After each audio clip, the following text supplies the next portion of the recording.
Hello friends, welcome to Kashmir studio. இன்றைக்கி நம்ம இந்த வீடியோவில் வத்த குழம்பு எப்படி பண்ணுறதுன்னு பார்க்கலாம். அதுக்கு ஒரு கடாய் எடுத்துக்கோங்க.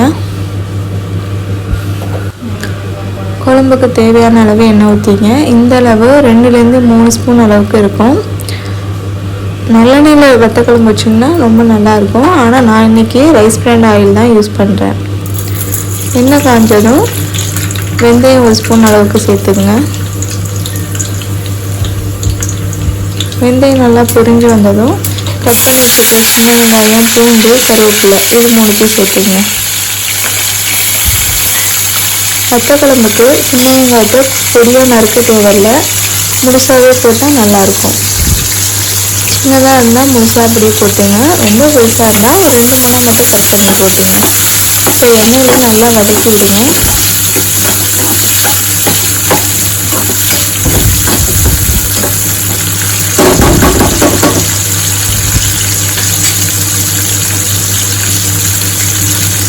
வெங்காயம் பூண்டை நல்லா எண்ணெயில் வதக்கி விடுங்க.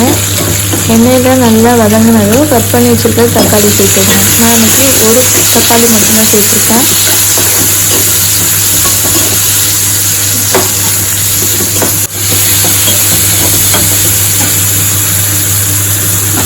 தக்காளி வெங்காயம் பூண்டு நல்லா வதங்கினதும் கட் பண்ணி வச்சுருக்கிற முருங்கைக்காய் சேர்த்துங்க.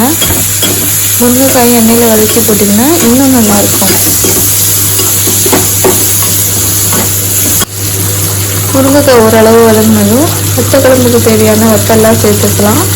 நான் இன்றைக்கி கொத்தரங்காய் வத்தை, வெண்டைக்காய் வத்தை, சுண்டைக்காய் வத்தை இது 3 தான் சேர்த்துக்கிறேன். இந்த வத்தலை எண்ணெயில் வதக்கி போட்டிங்கன்னா நல்லா வாசமாக இருக்கும்.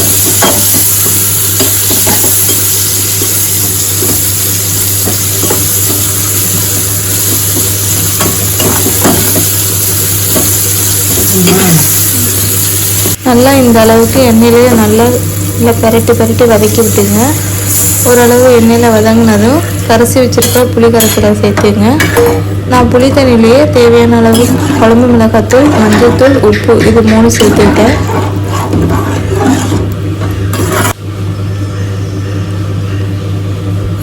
காரம் பத்தலைன்னா தேவையான அளவு நீங்கள் கொஞ்சம் மிளகாத்தூள் கூட சேர்த்துங்க. இப்போ ஃபுல் ஃப்ளேமில் வச்சு குழம்பு இப்படி இருக்கட்டும்.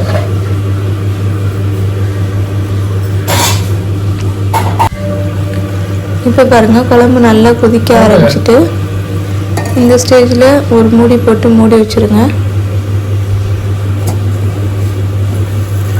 மிளகாத்தூள் வாடையெல்லாம் போகிற அளவுக்கு நல்லா குழம்பு கொதிக்க விடுங்க.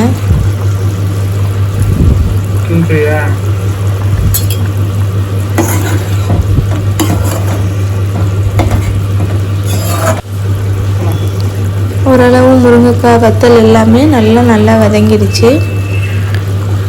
குழம்பு நல்லா கொதித்ததும் லாஸ்ட்டாக 1 ஸ்பூன் அளவுக்கு நல்லெண்ணெய் ஊற்றிங்க. குழம்பு இன்னும் வாசமாக இருக்கும். இப்போ இந்த ஸ்டேஜில் ஸ்டவ் ஆஃப் பண்ணிடுங்க. குழம்பு இன்னொரு பாத்திரத்துக்கு மாற்றிக்கலாம். அவ்வளோதான் ஃப்ரெண்ட்ஸ், சுவையான வத்த குழம்பு தயார்.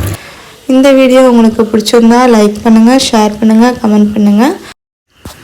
மறக்காமல் காஷ்மீர் ஃபுட் ஃபியூஷன் சேனலை சப்ஸ்கிரைப் பண்ணுங்கள். Thank you friends.